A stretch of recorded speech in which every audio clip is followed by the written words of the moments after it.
So the big question is this: how are gigging musicians like us, who don't make any money streaming, who are spending money from our own pockets, how do we treat our music careers as online businesses in a way that lets us get our music and the things we believe in out to the world, yet still remain profitable?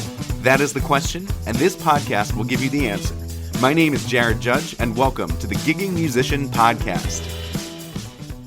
What's up, Gigging Pros? It's Jared Judge, and welcome to another episode of the Gigging Musician Podcast. I'm so excited today. We have a special guest coming all the way from the suburbs of Denver, Colorado, a guitarist. He is a music teacher. He went to Berklee College of Music, plays heavy metal. I don't know if he still does. We're going to find out about that later today. But welcome, Sam. I'm so excited to have Sam Reti here, founder of Musee.live today. Sam, thanks for joining us. Absolutely. Thank you so much for having me. Yeah, my pleasure. And for those of you who are just listening, I'm taking a look at Sam's wall. He has like 5 guitars. One of them's a bass guitar, a piano, a ukulele. Another guitar over there on the other wall. Amazing. So you're clearly one of us, and I'm excited to chat with you. Tell us about who you are as a musician. How did you get started? What do you do now? Absolutely. Yeah. So my origin story, I guess, is kind of different because I actually grew up in a musical family in a way. So my dad was a professional drummer through the 1980s. Originally, we're from England. So his band used to tour with like Black Sabbath and Iron Maiden and a lot of the bigger heavy metal bands in England back in the 80s. Wow.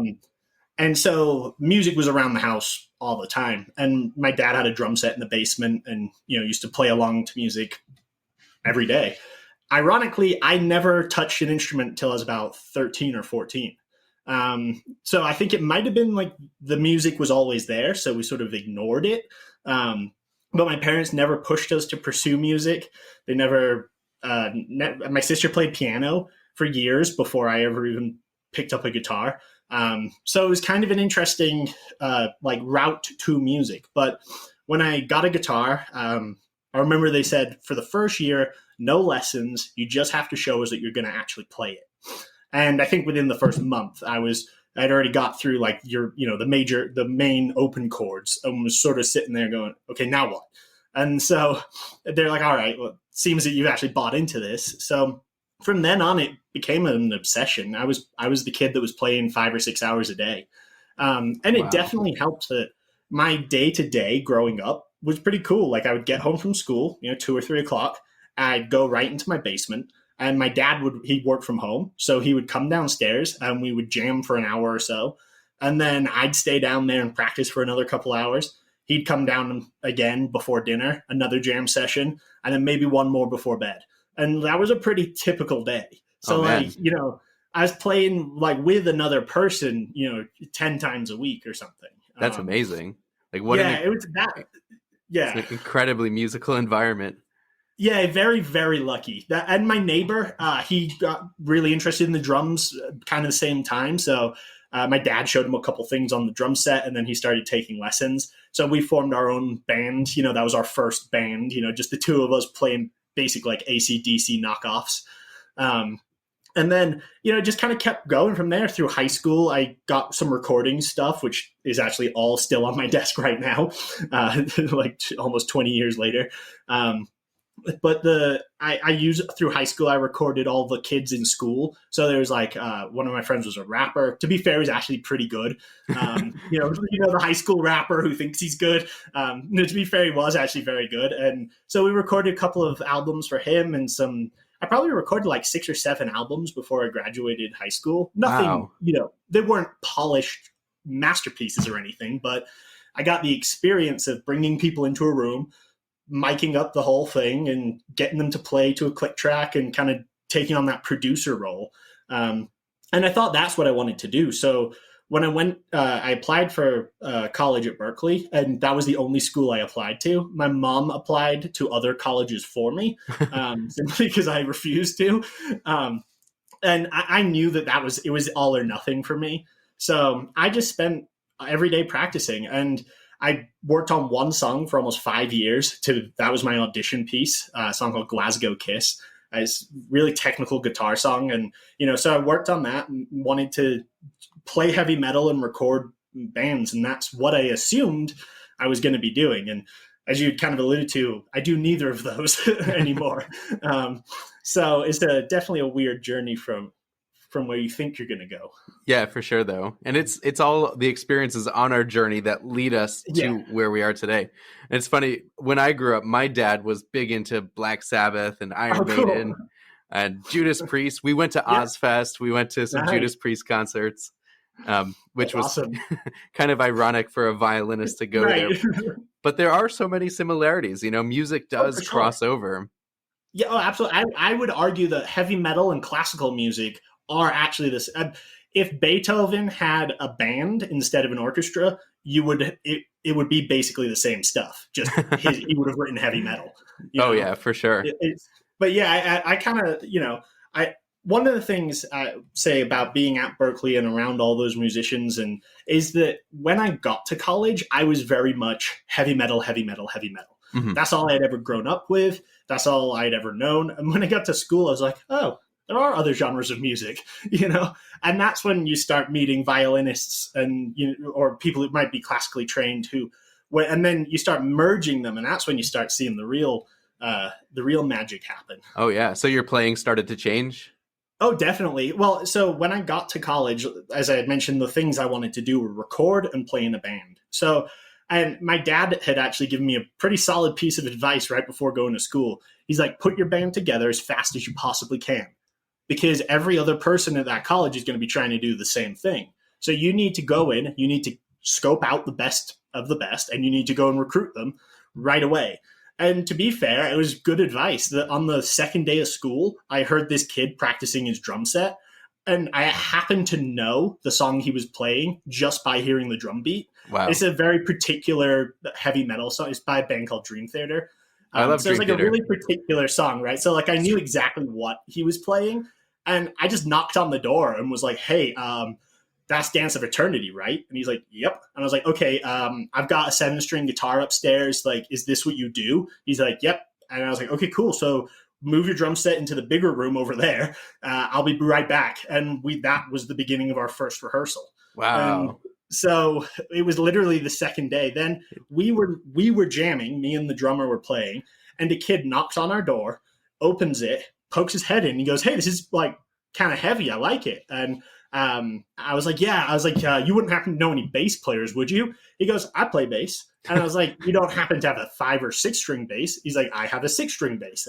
So he ran upstairs, grabbed his bass, came down, and literally within 30 minutes, we had put together the core of what would turn into our band, which was called Zombie Frogs. Oh, nice. Was that any reference to Rob Zombie? No, not really. So the way that name came about was actually kind of funny. I went to a music camp when I graduated from high school, sort of like a graduation gift.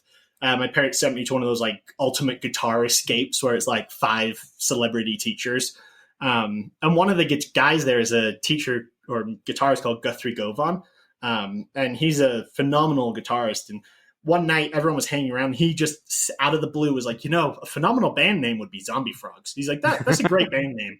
And he just said it, and then it just died away. And it just stuck there in the back of my mind with the hope and the long shot that one day he'll see it and go, that's a very good band name. And then and listen to it. Oh, that's amazing. Yes, but that was the band sort of fell together very naturally. And as we were just talking about different styles sort of converging, we were really looking for a keyboard player because in our kind of music, that's sort of the crux. And we couldn't really find anyone. We tried out a couple of different kids at the school. And then we found this kid who's basically like classically trained prodigy. I'm like very impressive playing. And he played one little rehearsal with us, and it was, okay, that's the guy. And then he brought in another guitar player who was a friend from home, and that solidified the lineup. Yeah. And we did it for a couple of years, but we were very lucky. So we played a couple of shows. Our first show was upstairs in a burger bar. So it played up on top of a restaurant called Be Good, and I'm sure they were very angry because I don't think we told them it was heavy metal. We just kind of convinced them to let us play a gig. So we did that. Probably like 15 of our friends showed up. and then, a couple of other local things. And our sixth show ever as a band, we were actually invited out to go play the Progressive Nation at Sea, which was a cruise festival. So left from Miami to the Bahamas, and it was like a 7-day festival. And it was all of the progressive rock bands that I'd ever idolized. Wow. And it was all being put on by the drummer from Dream Theater. And Dream Theater was my favorite band growing up. That guitar is actually their guitar player's like signature model. Oh, cool. So I'm like the nerd for them. But so their drummer was putting this cruise on, and we submitted our music, and he picked us and a handful of other bands to go on what was called like the Millennium Stage. So it was like all the new bands. And we got flown down to Florida and, hopped on a cruise ship with our VIP passes and everything. And, we had like 6 days of, that like mini celebrity kind of living out your dream of like hanging out with the artists as an equal and not a fan. Yeah. So that kind of stuff, that was, the first glimpse into what it could be like to sort of take it further. And we kept the band going for a couple of years, and we got 4 or 5 record offers. We got a whole bunch of different opportunities. They were great, and we were doing well. We played a bunch of festivals, and we actually dropped out of college, and we're getting ready to go for a semester for touring. So, and this is when life sort of kicks you in the face. So we dropped out, me and the other guitar player drop out of college on like August 20th, like the very last possible chance you could.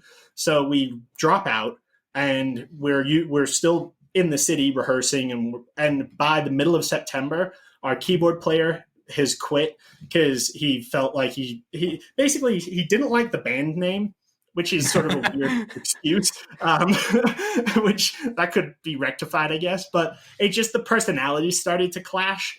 Sure. And so, like most bands, that's usually what's the downfall of it is the internal problems. And unfortunately, it got too much. And as I mentioned to you that, once I started seeing this sort of crumble, and I could see it becoming more and more unstable.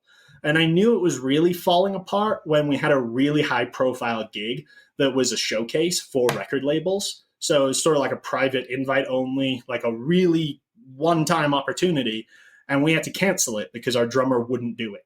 Oh, wow. So it was one of those where it was like, at that point, I was seeing it burn itself to the ground. And my mom had been the one, and my dad played in bands, and the same thing inevitably happened to him. So my mom had been the one that gave me the advice of, this is not permanent. Make sure that you're planning on this falling apart at some point. And so fortunately, I was sort of ready for it when it happened. And not mentally at all. That was like my world had been taken from under me. But I knew really quickly that I needed to come up with something more permanent. And for me, technology and software had always been in the background. After my dad was a drummer, he went off and did software development. So that had always been sort of in the world. So I went straight into building software for musicians. That's awesome. And I do want to ask about that. But before we move on from your experience as a gigging musician, you kind of implied it, but I guess I want to ask just so everybody's super clear on it. Did you mainly do originals, or were you doing covers of like Dream Theater and some of your idols? Absolutely. Yeah, we were pretty much all original. Okay. We did one cover song, and it wasn't really a cover song. It was just, we actually needed 5 more minutes of material. And so we picked this Joe Satriani. It's just an instrumental guitar song. Basically, what we knew is it's basically just a jam in E minor, and that we could just goof around and like throw around solos. And that was our like 5-minute fill in the middle of the set when we were like, oh crap, we need a few more minutes of material. But yeah, we were always playing originals. For sure. I've never been in a cover band. Not in my wheelhouse. Simply because as a kid, I just never learned any songs. So I might be like the one person out there, but my repertoire of like songs I could play you right now is essentially zero. there's nothing I could grab that guitar and play you that you'd be like, oh, I know that one. I could play you like a riff from something you'd know. Right. But as a kid, I never learnt songs like that. I think I was always so interested in writing music that I would try to learn something and then inevitably not be able to do it and sort of come up with something else. And then before I knew it, I was just working on my own thing. For sure. And so I took a little different approach for that kind of stuff. Yeah, and I don't think you're alone in that. But that does also highlight one of the things that I'm discovering about one of the challenges that original musicians have versus covers, which I mainly work with cover musicians. Right. Even like a classical musician is a cover musician of stuff written in the 1700s. That's fair. That's fair. But it's hard to swap out when you lose somebody in your original band. Yes. Like they created the music with you. So it's kind of like you're losing a part of your brain in a way. 100%. So when our keyboard player quit, the band was dead right then and there. If I had had any common sense, I would have known that. But I was still the hopeless optimist that I tried for 2 more years to like stick it all back together. But while I was trying to glue it back together, I was over there working on the software stuff because I could just see it was going down a slope. But the keyboard player, I mentioned he's pretty much a prodigy, and that's not far off the truth. He's one of those like just pure gifted. And we literally could not find anybody that could play the music to a point like the guitar parts were complicated, but not that complicated. The keyboard parts were on like another world. Wow. So we actually had a really hard time. We found a keyboard player eventually, but he lives in Texas. And like, so that, I mean, that's how far we ended up having to search, was across the country. And that was the only person we could find that was capable of actually playing the material. Oh man, that's so tough.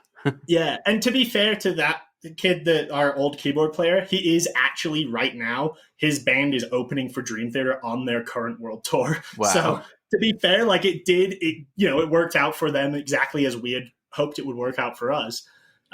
Which is sort of why I kind of now know that my band was really close to being what I wanted it to be, because the guys from my band literally went off and did exactly that. So, it is what it is, though. For sure. No, what a great experience, though. I mean, it wouldn't have gotten you where you are had you not had all those experiences. Nope. And it would have been 10 more years of, slogging it in a cheap apartment in downtown Boston, which I don't know if I really would have been able to do that. Yeah, for sure.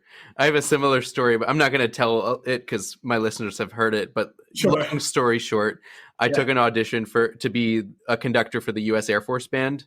Oh, cool. And I made it to the final audition round where I actually got to go and conduct the U.S. Air Force Band. Nice. And I did my thing, and the commander pulled me into his office and said, "You were so close. You got second place, but we only take first place."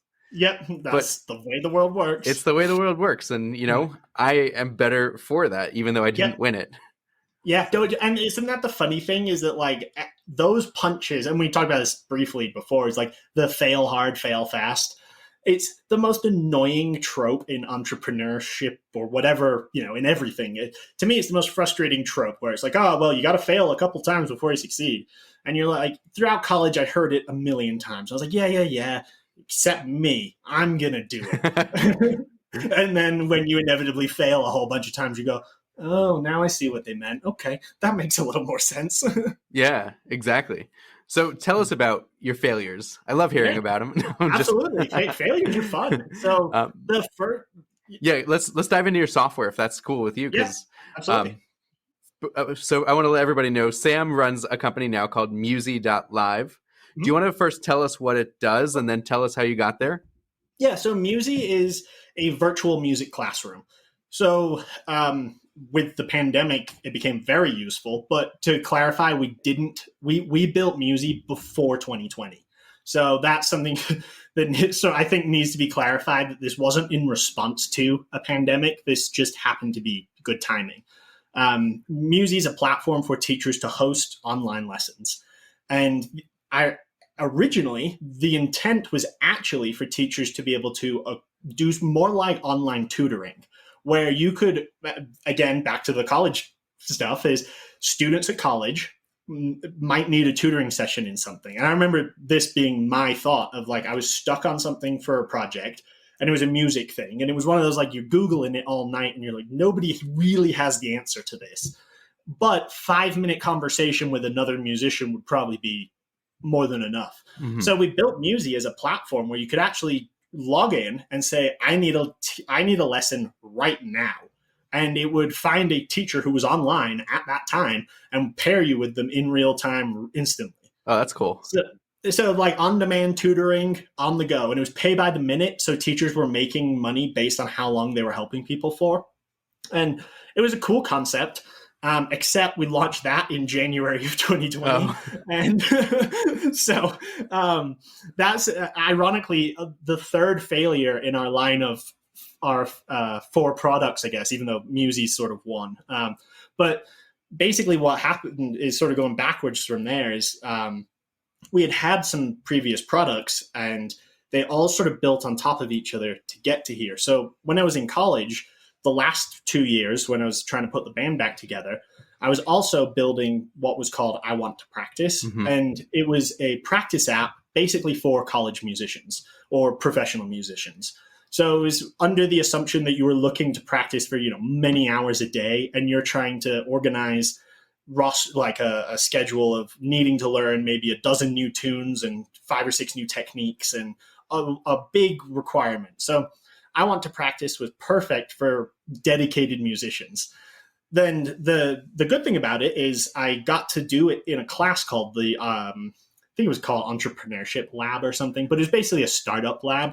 So we were able to go in with our sort of concepts and actually workshop them with professors. Oh, wow. And the professors that we had in our class were professors who had built and sold software products previously, and an MIT professor.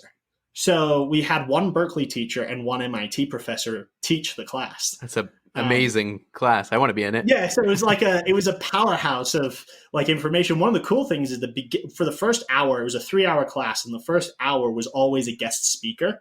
And it was like the CEO of Nike and like the VP of Puma and like some of like the huge names, people that they must have obviously known personally or something to get through the door. But the one that sort of made all the difference was Victor Wooten. So I'm sure you've heard of him. He's an amazing bass player. So Victor is a resident professor at Berkeley. Basically, it means he's a part-time professor and teaches a handful of classes, but it also means he gets to go to any class he wants to. Oh, nice. So I fortunately had actually sat next to him in a couple of classes, which is surreal. And then fast forward, I'm about to go and pitch my project at the class, and the speaker for the day is Victor Wooten. So I get up and I'm like, oh, crap. And it's also the chair of the bass department is there, Steve Bailey. So I've got my 2 professors and then the chair and Victor. So I'm like, oh, man, this no pressure. So I sort of pitched my project to what it was I was trying to do, and they all really loved it, and they thought it was a fantastic idea.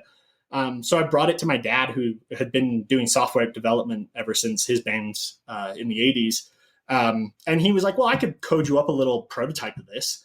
So we whipped together a little, kind of example of how it could work. The professors and the teachers, they loved it. So we jumped right on it and we just started going to town. And our first sort of sell or our first trial was the Berkeley bass department. So Victor and Steve had seen the presentation, and they actually came back at the end of the semester to see our final presentations. So when I did my final, they had seen how much progress had been made from proof of concept to an actual working program. And I was the only person in the class who actually built something that could work. And again, I cheated. Having a dad that can, whip up software in a few minutes is definitely an advantage. Yeah, I wouldn't call it cheating. I would just say leveraging your resources. That's the rules, right? I play by the rules. They just set them. But yeah, so that sort of got me, like, that whole experience of sort of taking an idea, showing it to, some higher up people that, in my world, I've been looking up to them. And for them to turn around and be like, we love it. Like, do it. You're like, oh, okay. And so we built it, and like I said, we had Berkeley be our first trial account, and I thought I had locked down the whale. Like, I thought I was done. I was like, sweet, Berkeley's in the bag. Now I'm just going to call up every other music school in the country and be like, hey, Berkeley already uses it. Like, come on, sign in. That's not exactly how life works, or marketing, which was the lesson to be learned. But basically, it inevitably failed. It failed a very long, slow 4-year decline to nowhere. And it was one of those things where, at a certain point, I think you sort of mentally just give up on it, knowing that, like, this isn't going anywhere. But for me and for my dad and, just the mentality behind it, it was sort of like, it was more of a, well, that didn't work, but I think I have an idea that might. And so we started working on the next project, and that was called Dex. And it was a flashcard app on your phone, and it would show you a chord, a scale, or an arpeggio. And then you would play that, whatever it asked you to play on your instrument. You could sing it, you could play it, didn't matter. And then the microphone would pick up your performance and then grade it based on what it had asked you to play. And so the idea was that you could be like whipping through scale practice and chords, kind of in a flashcard manner. And it worked pretty well, but at the time, microphones were not great, and the technology was very much in its infancy of being able to accurately take that, audio and transmit it and grade it and all of that stuff. So we built a pretty cool prototype, and it never went anywhere. It never got released. It never saw the light of day. I think I was the only person that ever used it. Wow. And we spent like 6 months working on that. I mean, that wasn't like we didn't spend like an afternoon whipping up a project and then, that didn't work. We spent like a lot of our time building this thing, and it never went anywhere. Yeah. I never even got, not even a beta version of it was released. Oh, wow. I just want to like pause and step outside this conversation for a minute, because I feel like some gigging musicians might have heard that, and we just talked a little bit about software development in this, and think, how does this apply to gigging at all? But if you listen to it with open ears, those are stories of how do bands start and create products in the practice room that never get out and never see the light of day. 100%. I could not building actually. The first company I ever ran was definitely my band, without a question, because I was technically the CEO in a way where money would come to us. I would have to figure out what the money was supposed to be used for effectively in a manner, like I had a team of people that each person had a job. We like I was the transportation manager. So if it had anything to do with getting us somewhere, my responsibility. Mm-hmm. We had another guy who was in charge of booking. If there was something wrong with the venue, that was his fault. And everybody's had like a domain that they were responsible for. And that is very much a business. Mm-hmm. You have to be able to run your band. And I'd argue, maybe not only, but to be successful as a musician in a band, you have to treat it like a business. Yes. You can't go into it being like, hey, we're buddies and we're playing music. That's fine if that's all you're doing. But if money is being exchanged, the second the first dollar moves from hand to hand, you've got to stop pretending this is just something you're doing with your friends. And that you need to put down a plan. And like with Book Live, I love the fact that you can schedule practices. You can have a set of songs, like you can fill out the playlists that you guys are working on, things like that. It's like, that is exactly what you need to be doing. And so for me personally, my band fell apart and I couldn't salvage it to where I felt comfortable going out again. So I put it down, and that was just my choice to then move to software. Most people I know, when their first band failed, they made another one, and another one, and another one, and another one. And it's been almost 10 years since I started college, and my friends are now touring the world with some of the greatest musicians that I've ever seen, and are some of the greatest musicians I've ever seen, And so that, I think that like anyone who's listening to this, if you're just gigging and you're a playing musician, if you're not thinking of yourself as an entrepreneur, and you're not doing all of the same entrepreneurial things that we're doing for our businesses, then you're dead in the water. You've got to really treat it like a proper operation. Yeah, for sure. You'll definitely hit a ceiling much quicker than Yeah. if you learn the way that businesses handle even issues like with your keyboard player. I was thinking like Yeah. that is a fulfillment problem. He Yes. reached a fulfillment problem where he was no longer able to fulfill on what he was selling. Yes, exactly. It's exactly what it is. And then I had to when I canceled that really high profile gig, that wasn't simply just saying, "Oh, we can't go." It's like reneging a contract from some. Like Hmm. you can't just not show up to things. That's not the way the world works. So like we had to make sure, we go through channels to make sure that everything we were doing was proper and that we weren't going to get screwed over in the end or anything like that. So Yeah, yeah, put your for sure. business hat on if you're going to try to run a band. Yeah. Thanks for those insights there. I would love to Absolutely. now hear about your recent success. Yeah. So Tell us about Musee, and are you a music teacher yourself? I know in your bio you are, but tell us more about that and how did you build it and where is Musee at today? yeah, absolutely. So Muzie came about, as I mentioned, it sort of Hmm. started off as a tutoring idea, but then January 2020 rolls. So for 2 months, we sort of did the tutoring thing, but every teacher we had on our platform was basically echoing the same thing. This is really cool. I'd love to use this with my own students. And so that started to be like, oh, okay, well, maybe this should be more of a hub.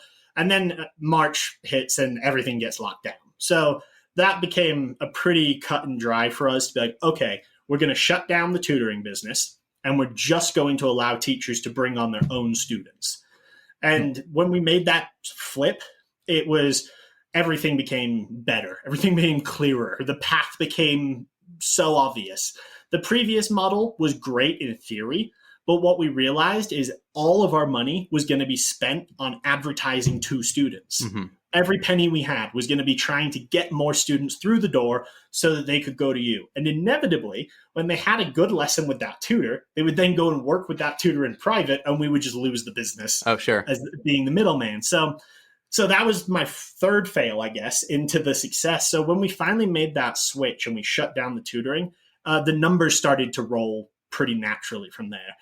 People started coming in and understanding exactly what the product did. Because one issue was having a product that sort of did two different things, caused a lot of confusion. Hmm. So once we kind of ironed out and simplified our messaging, that Musee is a virtual music classroom. That's what we are, and that's what we do. And everything in our product is designed to help you teach music or to help your students be more effective practicers. Those are our two rules. So as a company, I can this I think is working because I have two solid sort of tenets that I live by. If it helps you teach and if it helps you learn, then we're interested. So the things that we don't do are like billing and invoicing and like a fancy calendar and stuff like that, because at the end of the day, there's a million of those, and Hmm. that doesn't really help you be a better teacher. That Hmm. just keeps you organized. So what we work on is things like, we have tons of interactive games. We have content in the platform for you to play with your students. The audio video engine inside makes it so you can play together.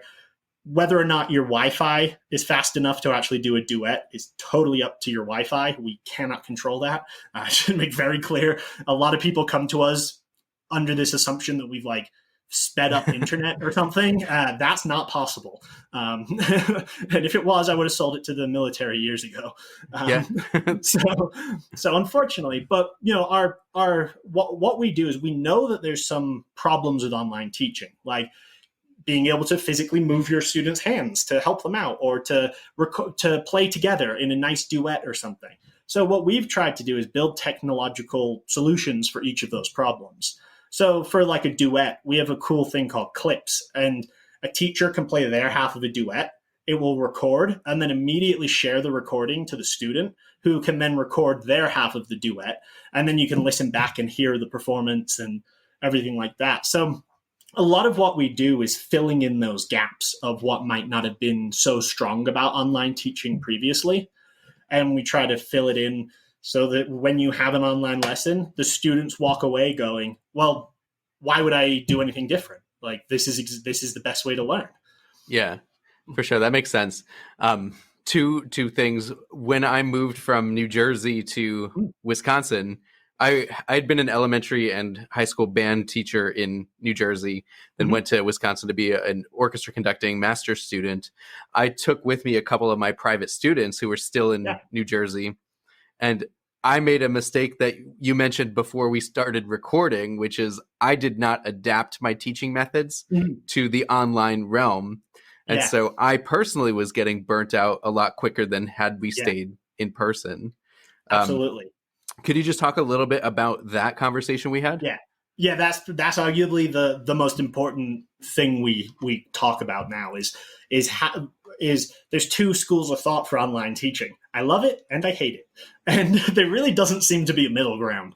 It's either the teachers have gone in and taken the extra effort, and this is extra effort. This is new. I mean, some teachers have been online for with Skype for the last 10 years. Fantastic. But for most people, you're getting thrown in the deep end. And obviously 2020 was a mess for everybody, so everyone just did what they could. But what we saw pretty clear was the teachers who took the time to really develop their online teaching skills and acknowledge that some things would need to change. Mm-hmm. Those teachers did very well. And now I have a whole presentation of like case studies we did a while ago of success stories of things like we had a teacher who was teaching 6 days a week, driving to every single lesson. They now teach online. They do group classes on one day, and then they teach individual lessons on the other 2 days. They now teach 3 days a week, and they have twice as much income. Oh, wow. And their car never gets driven, so it's not getting destroyed quite as fast. So, things like that to me are sort of the obvious answer is every studio should be offering both if you can. Mm-hmm. If being in person is an option, then you should still offer it. We should always offer an online option because and to be clear, Musee does work for in-person lessons as well. We do have an entire sort of set of features for that. Because we're not anti in-person at all. I still believe that is probably the very, very best way to teach is face-to-face. But in so many scenarios, that's not actually applicable. It's not really going to work. Mm-hmm. I might live too far away. I might not have a car. I might be a kid and have 3 siblings who have football, basketball, and baseball practice. And, so the ability to quickly be like, I'm just going to do my music lesson online. And like me, I'm a teacher. I teach guitar lessons and I run Musee. So for me, I can only teach Thursday evening and Friday morning, and that's it. But I do it all online. I do it from right here. I use my own software. I use all my own, I get to beta test everything with my own students. Mm-hmm. And, for me, it's perfect because between my lessons, I put my schedule as 30-minute lesson, 30-minute break, 30-minute lesson, 30-minute break, because I have to answer tech support on Musee, or I have to be emailing back with somebody else about something else, So being able to juggle multiple things, I think online teaching is literally the only way I would be able to do it. Yeah, that's amazing. Because like you can't drive, to every house all day and still try to run your company. Oh, I know that firsthand. I was like, yeah, bet you know that one. Yep, because I was teaching, when I was teaching high school, the day started at 7:20, and then you'd get out at about 2:30. I would then teach marching band afterwards. Yeah. Then I would drive to some of my students. It was a mess. I was like going to bed exhausted and wake up and do it all again the next day. Absolutely. People are like, oh, well, it's like, how much work is a band teacher? Like, you really don't understand. Like, it's like there is so much there. And that, I think, is exactly what we're trying to solve is we're trying to allow people to conduct really at the beginning, it was simply to keep your business. That was really what we were there for. We were there just to help you stay in business through 2020. Now we're on the other side of it. Everyone that we're working with is looking at us for, well, what else can we do? How can we make this even better? What are the enhancements that could be, added to these kinds of platforms, or what technology can be incorporated? Like eventually VR headsets and full virtual classrooms is the plan. That sounds amazing. Yeah. So, for me, I think with technology, like I'm sure you feel the same way, is that once you kind of get on this path of like, you start to see the benchmarks, and it's even better when you actually start to hit some of your benchmarks. and you go, okay, this seems to be working. People showed up. Like for me on I Want to Practice, I think we never topped more than like maybe 1,000 users on the whole thing or something. So like clearly not going to work very well after 4 years of work, and you only have if 1,000 people and 90% of them weren't really using the product. Whereas with Musee, we hit that benchmark within maybe 3 months, and then you're like, oh, okay, like this is starting to make a lot more sense. And then when people actually come back to you and they're like, or when people are willing to pay you for something that you've done, and they're, how much is it? $24. Oh, that's no problem. That sounds fair. Boom. And then they pay for it. And you're like, oh, okay, like this is working. It's like when you get your first gig as a band, you're like, are you sure you want to book us? Like, we're not going to tell you that this is our first gig, but like, that like dance you're doing, you're like, they don't know we're a scam, but we just got to make sure that when we get there, we're not a scam. Yeah. So it's the same feeling, that imposter syndrome of being there and being like, they're paying me to do this? Are you sure? Like, well, yeah, that's why that's why the case studies are so important. Yeah. And when I'm booking my string quartet, and when I teach other musicians to do that, I say like highlight your testimonials and case studies front and center. Nobody wants to be the first to try something new. Definitely. There needs to be some evidence that it has been used by other people. We're actually in the middle of revamping our website, and that's actually a big part of it is in the middle, right in the middle of the main page is just a row of testimonials that just keep scrolling by. Mm-hmm. And that's exactly it, is if you can have someone else vouch for your work, it's 10,000 times more than you vouching for your own work. Yeah, that's awesome. So we are wrapping up here pretty soon, but the second thing I wanted to bring up earlier was just the power of marketing, because that to me has kind of been the whole thesis of the last 10 minutes, is that by figuring out the marketing of Musee, everything changed for you. And I can tell you from firsthand experience, for me, that's been the same for Book Live too. And also for my own string quartet. Yeah. Before I realized I needed to market the string quartet, I just put out a website that looked like everyone else's website, talked about the cool teachers I studied with and things that me and maybe other musicians cared about, but but not the actual people who are going to be hiring me. Yep, stuff that they do not care about at all. Yeah. So I know exactly what you mean. Yeah. Would you mind just like kind of riffing on that a little bit with your experience? Yeah. So for us, it was actually this is quite concrete actually. So because one thing that always drove me crazy about marketing was the vagueness in everybody's answers. They're like, oh, you got to do more of this and more of that. And I'm like, what does that, like, how do I hold that? Like, what does it mean at the end of the day?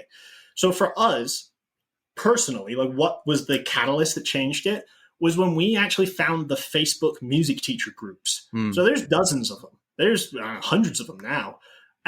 Back when I started, I Want to Practice, like, back in college, never crossed my mind that would be a thing. Never. Not for 4 full years of running a music teacher business. It never once crossed my mind that there could be a group on Facebook full of music teachers, which sounds painfully obvious, but it's really not until it is. And we started, when Musee came out, we jumped into all of these groups, and we had a rule that was you were only allowed to make comment our product if it was in direct response to a question. Yeah. So you were not allowed to just be like, check out our product. It had to be like someone was saying, hey, I'm really frustrated with Zoom. Are there any alternatives? Fair game. You can drop your comment in there. That alone for over a year and a half was our only marketing strategy. Wow. And that grew us to where we are. I mean, we actually ran our first paid ad in January of this year. Oh, wow. And it was a magazine ad, ironically. So, but and I actually don't even think that's the right avenue. The magazines, I think, was cool, but that's not really nearly as effective as getting in on these groups. Yeah. And what became important, and what I was saying is not spamming the groups, actually becoming a valid member of the group. That's the single most important part. There are too many people who join these groups, and the first post is a post about their product trying to sell it to you. Right. or their third, like you can clearly see they did like 2 warm-up posts and now they're trying to sell you. Mm-hmm. Those people, it never works. You have to actually commit to giving feedback, answer questions. Don't always, actually engage in those groups. They'll start to trust you. You start to befriend people. You actually start to realize you are part of the community. You do have the same experiences. Like you are supposed to be there. Yeah. And for us, that was the thing. Like when that ball started rolling, we started realizing that teachers had already centralized themselves. And gigs and musicians, it's very similar. Like there's Colorado Musicians Facebook group that I'm a part of. It's thousands of people in Colorado who play instruments, and every other comment is like, hey, I play saxophone and I'm really looking to jam with some guys to do some funk music or something. And so if you don't have a band or you're looking to put together another band, those groups are phenomenal. If you're looking for a sub for your band, if you're playing a wedding band and your keyboard player can't make it, fortunately, you might be playing the top 40s and there is somebody who knows the music. Right. And you can just hire them in to do the gig. But those Facebook groups, as simple as it sounds, they were revolutionary for us. Like it's probably the first thing in marketing 101. Go to Facebook, join some groups. But I can't say how effective it was. It was. Yeah. And in case like the musicians listening here who are like, well, this probably works great for marketing software or for finding other musicians. But this could never work for getting a gig. I'm here to tell you the other side of that, which it totally does, because I get a lot of my gigs that way, because there are Facebook groups for Wisconsin brides. There are Facebook groups for Wisconsin event planners and corporate planners and nonprofit leaders. And all you have to do is infiltrate them, provide value, do not spam, just like Sam, you're saying. And people will find you. I get actually people tagging me and answering other people's questions. Just like, I didn't even respond. They just tag you like, oh, Jared from Dream City Strings, you should go with his string quartet. It's so cool how that works. Yeah, absolutely. I think is exactly it. Is if you're from my own guitar lessons, I got most of my students from my town is Castle Rock. Castle Rock Moms is the Facebook group. We posted once and just said like, hey, we just moved to Castle Rock. We have a background in teaching. If anybody's interested in lessons, I would love to help you out. I got 13 inquiries from that single post. And then I've never posted anything ever again. I just now do referrals for that. But, it's that by just joining the right groups and posting the right kind of stuff, it really is a game changer. Yeah, for sure. We have to wrap up this episode, but this has been so much value. Like I would have paid $1,000 for the last 15 minutes alone, because if you book one gig from that piece of advice, like all of a sudden it's worth it. Absolutely. But kind of getting back to your point earlier is like, people have to take the plunge. You just have to be willing to try something out and find out if it works. Don't just say like, this will never work for me. Try to figure out, how can I make this work for you? And absolutely, the results, people get results from these, and you could be the next one. So Sam, thanks for coming on to the Gigging Musician podcast. Could you let us know, how could our users, find more about what you're currently doing and get on the Musee platform? Yeah. So Musee.live is the website. So you just type that into Google and it'll pop up. That I'm on there all the time. So if you actually use our chat support, it goes to my cell phone first. So I try to respond to them personally. If I can't, it does get passed down to other humans. But it's always real people, so you don't have to worry about the robot phone tree or anything. But we also have a group on Facebook called Musee Teachers. You do not have to be a teacher. You don't have to use Musee. If you're a musician and you want to be a part of a community of other musicians, that's what it is. It's a couple hundred teachers and musicians who just hang out. Once a week, I do live sessions in there where we do like a round table with whoever's available. So that's those awesome. Are fun if anyone wants to come drop in. For sure. And I just sent you a live chat on your website. We'll see how fast you respond to it. Awesome. Sounds good. But Sam, this has been so much fun. I cannot wait to connect with you further. And I hope that our musicians stuck to the end, because that was some real gold nuggets that you just dropped there. So thanks for doing that. Awesome. Yeah, absolutely. Cool. So to our listeners, thank you so much for listening to another episode of the Gigging Musician Podcast. We just had Sam Reti, founder of Musee.live. Get your free trial at Musee.live. Hop into his Facebook group. And remember, you are just one gig away.